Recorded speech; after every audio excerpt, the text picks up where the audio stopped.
पाटील शिवानी वडेट्टीवार। आमची मागणी ही आहे की जे महाराष्ट्राचे निष्क्रिय गृहमंत्री आहे, ज्यांच्यामध्ये महाराष्ट्राचा पूर्ण लॉ अँड ऑर्डर पूर्ण कोसळला गेलेला आहे, त्यांनी तत्काळ राजीनामा दिला पाहिजे। बदलापूर सारख्या अनेक घटना महाराष्ट्रामध्ये घटून राहिलेल्या आहेत।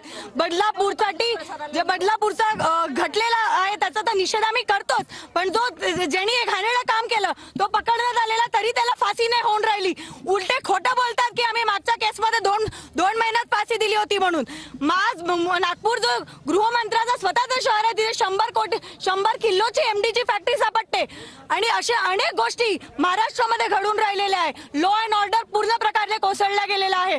तर अशा वेळे जर गृहमंत्र्यांना राजकारणपेक्षा दुसरं काही काम करायला वेळ नसेल तर त्यांनी तत्काळ राजीनामा दिला पाहिजे आणि लॉ अँड ऑर्डरला परत आणण्यासाठी, परत लॉ अँड ऑर्डरचा सिस्टम मेंटेन करण्यासाठी आम्ही काय करू ते आम्हाला इकडे आंदोलन करायची गरज पडली। कारवाई केली, एसआयटीची देखील स्थापना झाली।